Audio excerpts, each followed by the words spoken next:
Hello everyone. In this lecture, I will discuss light emitting diode, in short LED.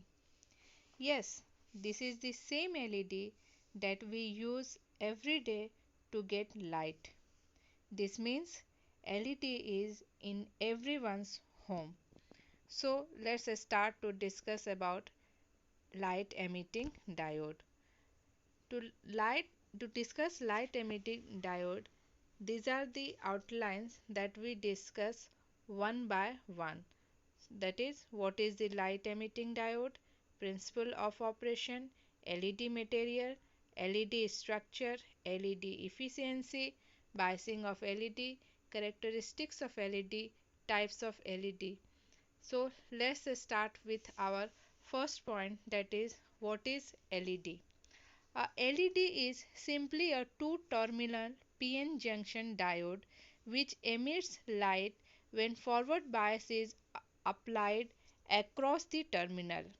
When an appropriate voltage is applied to the PN junction, electrons are capable to recombine with holes in the active region and emits energy in the form of photons. This phenomenon of emission of photons by electrons called electroluminescent. So, on the basis of this definition, we can say that LED is a optoelectronics device, it is photonic device, it is electroluminescent device, it is optical semiconductor device, it is forward bias semiconductor PN junction device. Now, on what is the principle of operation we will discuss. Under forward bias, electrons are injected from N region to P region or holes from P region to N region. Electrons injected through the injection from N region to P region normally occupy empty conduction band states of P layer. Similarly, holes injected from P region to N region occupy empty valence band state of N layers. Therefore, a large population of excess minority carriers injected on both sides of the junction diffuse away from the junction and recombine with majority carriers. The recombination of electrons in the conduction band with holes in the valence band is a downward transition process in the energy band diagram. So, the excess energy is spontaneously emitted in the form of photon or other form of energy. The emitted photon is radiated transition have no definite phase relationship among them. The semiconductor device with large forbidden gap emits high intensity light, whereas the semiconductor device with a small forbidden gap emits low intensity light. When LED is reverse biased, the free electron from N side and holes from P side moves away from the junction. As a result, the width of deflection region increases and no recombination of charge carriers takes place. Therefore, no light is produced. Brightness of emitted light is depends on the material used for constructing LED and forward current flow through LED. So, this was the principle of operation of LED and process of light emission in LED. Now, the question can come to your mind that which type of material is used for construction of LED. The wavelength of light emission from LED depends on the choice of base semiconducting material and its band gap energy. If Eg is the semiconductor band gap energy, then wavelength of emitted light from a LED is obtained by the equation h nu is equal to Eg or lambda is equal to 1.24 divided by Eg. Another factor which restricts the selection of material for LED is that both P and N type material should be available with high doping concentration and low resistivity to fabricate the junction diode. Visible radiation from LED can be obtained if the band gap energy of the base conductor is greater than or equal to 2 electron volt. Elemental semiconductor like silicon and germanium have indirect band gap. So, these semiconductors are not suitable to fabricate LED since vertical downward transition of electron from the conduction band to valence band at k is equal to 0 is not possible in this semiconductor.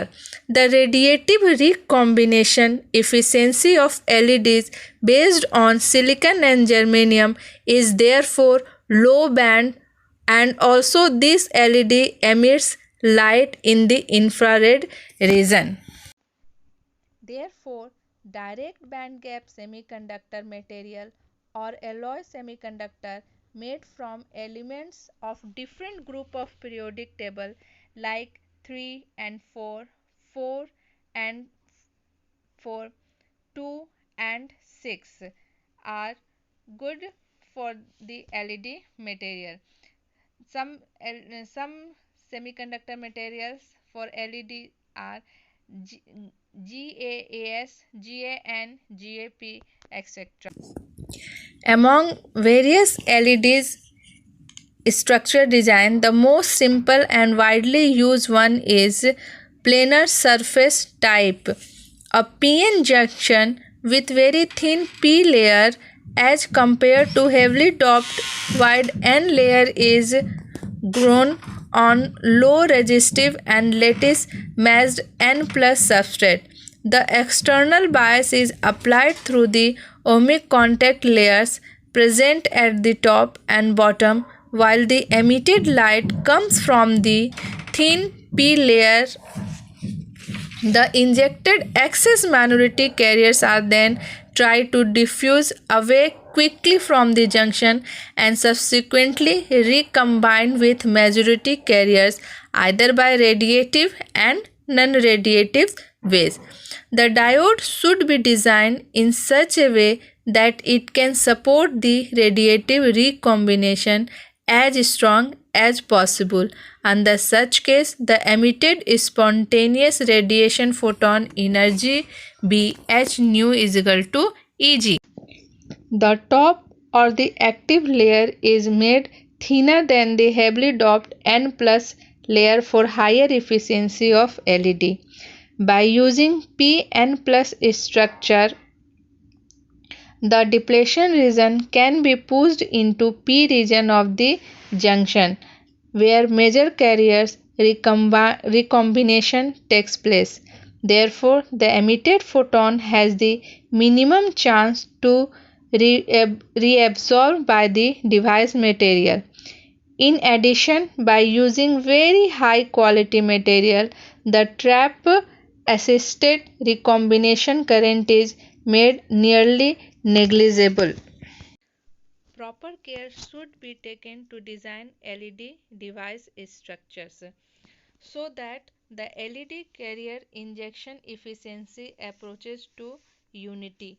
The ultimate or overall device efficiency depends on three different steps of operational process of LED.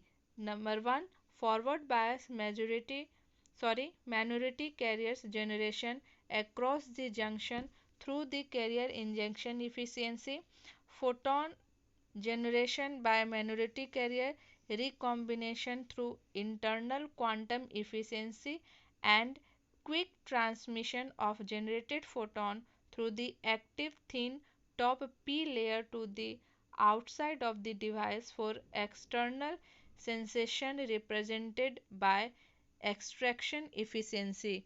That is, the overall efficiency of LED is the product of its injection efficiency, radiative recombination efficiency, and extraction efficiency. The very low value of photon extraction in LED after generation through recombination process depends on optical loss mechanism like loss of certain portion of emitted photon due to reabsorption by the LED material itself to recreate the electron hole pair. The biasing of LED is same as the biasing of general PN junction diode. The forward voltage vary from 1.2 volt for gallium arsenide and to 2 volt for GaP. The forward voltage is therefore slightly more than the cut-in voltage of the respective semiconductors. The operating current are in the range of 20 to 100 milliampere. In the DC circuit, the current through the diode is supplied by a DC voltage source and limited by a series resistance whose value is equal to V minus VL divided by IL, where V, VL and IL are the source voltage, voltage drop across the LED and operating diode current. In the AC derived circuit of LED, a reversed bias diode is connected parallel across the LED to protect it from reverse breakdown. This is the now if we see the characteristics of LED, then we have the linear graph. LED is of two types, visible LED and invisible LED. Visible LED is a type of LED that emits visible light, whereas invisible LED is a type of LED that emits invisible light, that means infrared light. These LED, that means the visible LEDs, are mainly used for display, and these are the applications of the LED. The application of LEDs are display LED, fiber optics communication, light source in a source detector. Display LEDs are used for display of alphabet and number 0 to 9 in calculator, watches, clock, audio and video equipment, but liquid crystal display devices are better than LED as LCD consume less power than LED. For large area displays such as TV monitor and traffic light, LED is widely used. In fiber optic communication, LED can be used as a light source in optical fiber communication for high speed transmission of data above 1 gigabytes per second, and in light source in a source detector package. There are several applications where a combination of an optical source and detector is required LED. There are other applications like smoke detectors and technometers.